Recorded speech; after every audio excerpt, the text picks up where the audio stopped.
Hoje vamos falar, entre outras coisas, sobre as mentiras que contamos a nós mesmos. Somos mesmo bons mentirosos. Adiantamos o despertador para não perder a hora, fazemos tudo para acreditar naquilo que dizem aqueles que amamos e só levamos a sério os argumentos que vão de encontro às nossas próprias crenças. Também somos cultores da razão iluminista, que nos faz acreditar que seríamos orientados por acordos apenas racionais. Mas, ao que tudo indica, a ciência e a técnica não nos brindaram com a felicidade. Para conversar sobre esses temas complexos que envolvem ética, economia, filosofia, sem cair em qualquer moralismo fácil, chamamos o professor Eduardo Janetti, que tem formação em economia, ciências sociais e filosofia. Ele fez doutorado em economia pela Universidade de Cambridge, onde também foi professor. Eduardo ainda atuou como docente na Faculdade de Economia e Administração da USP e no INSPER, o Instituto de Ensino e Pesquisa. Publicou vários livros premiados, virou autor de sucesso. Eduardo Janetti é, sobretudo, um intérprete do Brasil. Em seus livros, ele elabora, com grande erudição, modelos para pensar esse país.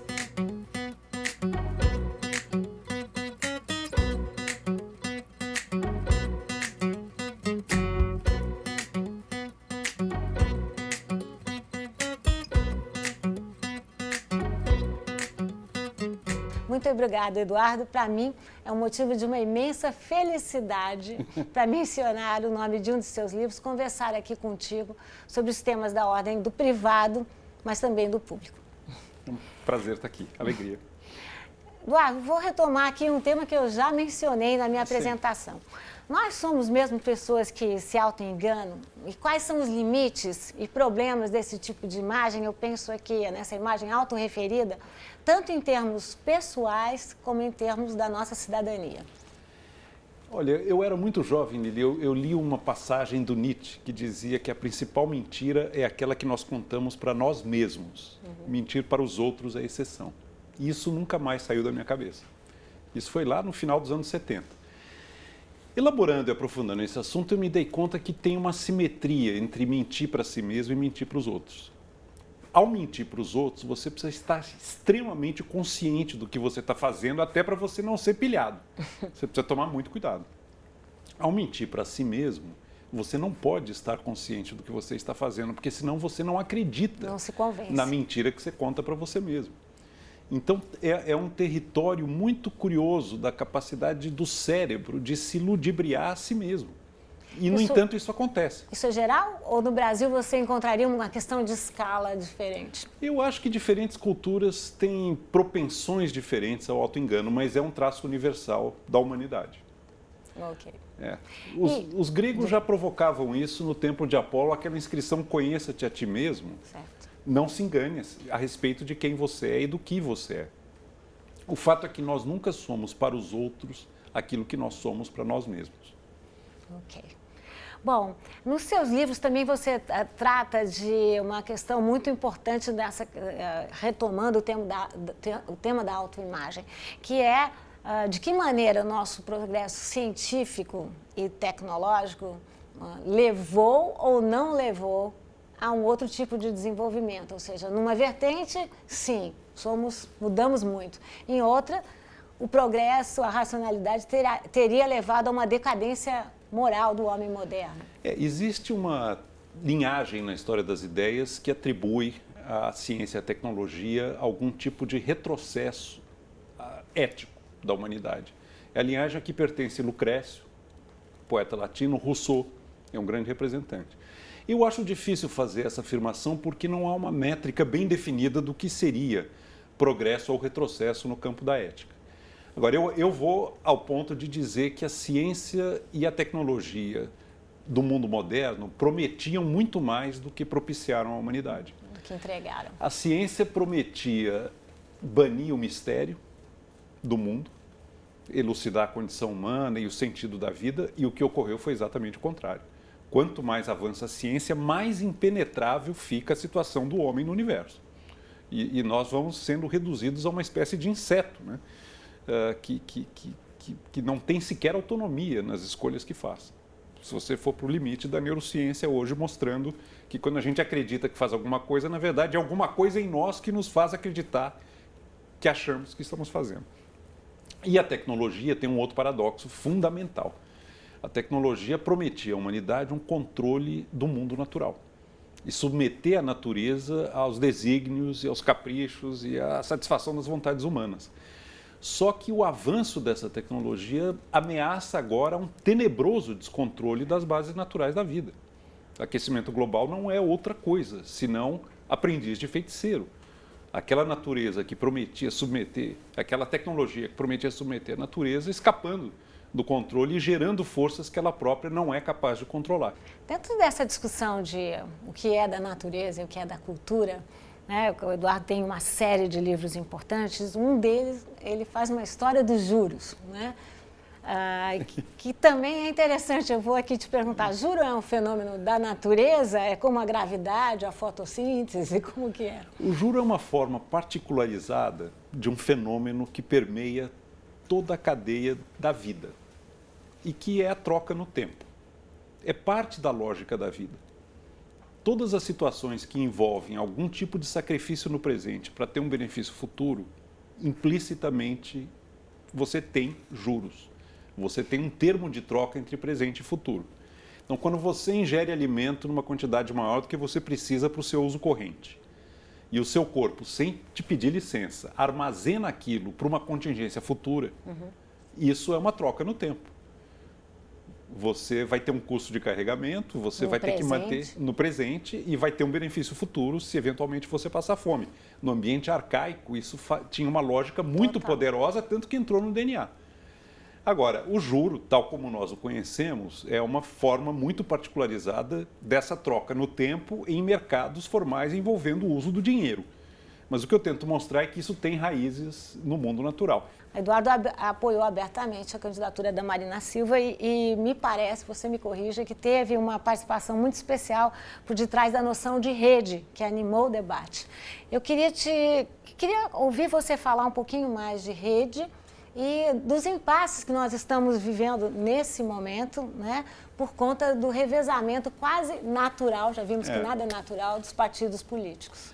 Eu acho que você coloca dois desafios aí. Um é encontrar novas formas de fazer política e de participar da vida pública. Eu acho que há um esgotamento das formas tradicionais da democracia. Nós temos que avançar na busca de novas maneiras de interessar as pessoas pelas questões da vida coletiva. Há um enorme desapontamento e interesse em relação à representação política.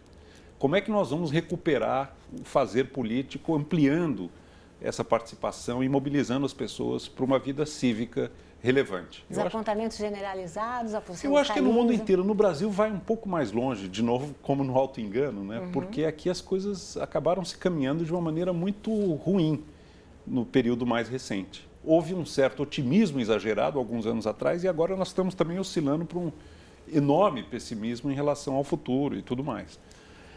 A outra coisa é o projeto de país, né? Eu acho que já é mais do que hora de nós nos perguntarmos qual é o sonho brasileiro. Existe um sonho brasileiro? Existem valores que nós compartilhamos e que nos identificam de uma forma original diante desse modelo ocidental que vive uma crise da maior gravidade? E o que o Brasil teria a dizer diante da crise civilizatória? Eu acho que nós temos que trabalhar. Eu estudando os intérpretes do Brasil, me dei conta que há uma quase obsessão na busca da identidade brasileira de uma forma retrospectiva, olhando para trás. Raízes, formação, origens, males de origem. Nós exercitamos muito pouco a construção de uma identidade prospectiva. Qual é a nossa identidade como sonho? Eu acho que eu gostaria de provocar e exercitar essa faculdade de sonho coletivo. Eu acho que em alguns momentos da história recente, nós estivemos no limiar de dar esse passo. No desenvolvimentismo do Juscelino, no florescimento da cultura brasileira, e agora no governo Lula, quando tudo parecia que ia tão bem no Brasil, mas de repente ruiu. Eu acho que o Brasil estava se esboçando e se desenhando para ousar pensar o seu futuro de uma forma um pouco mais generosa. Eu fico aqui pensando que agora que nós temos estudado com mais vigor os povos ameríndios, os povos que estavam aqui quando os portugueses chegaram, hoje nós sabemos que havia uma população que era comparada à população da Península Ibérica, em termos de densidade mesmo, né? Eu me refiro ao Alto Amazonas.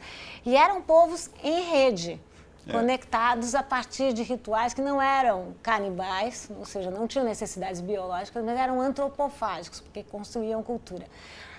Volta para mim na noção de rede. Então, a rede, eu acho que um dos trabalhos da rede é nós trabalharmos essa faculdade de sonho em relação ao futuro e pensar generosamente o nosso país, a partir de nós mesmos. E rede? A rede é a forma de fazer. É a forma de interligar, a forma de comunicar, a forma de mobilizar a participação. Eu tendo a crer que é nos momentos de grande dificuldade, até mesmo de depressão, que se revigora no ser humano a faculdade do sonho. Isso mobiliza na sociedade uma vontade de melhora e de um futuro melhor.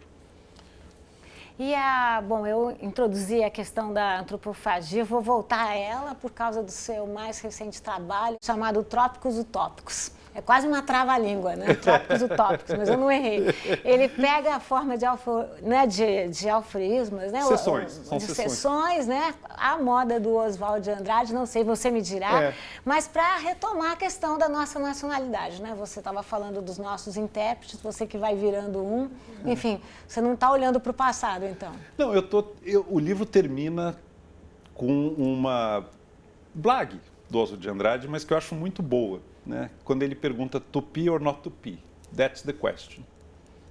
E eu acho que a resposta é Tupi and not Tupi. That's the answer. O Brasil precisa integrar, e faz isso como ninguém, as culturas pré-modernas, ameríndia e africana, ao que o mundo ocidental tem de aproveitável, mas estabelecendo limites. O que é muito bonito nesse livro é que ele não tem também como forma, como jeito, porque essa forma quase que pílulas do Brasil.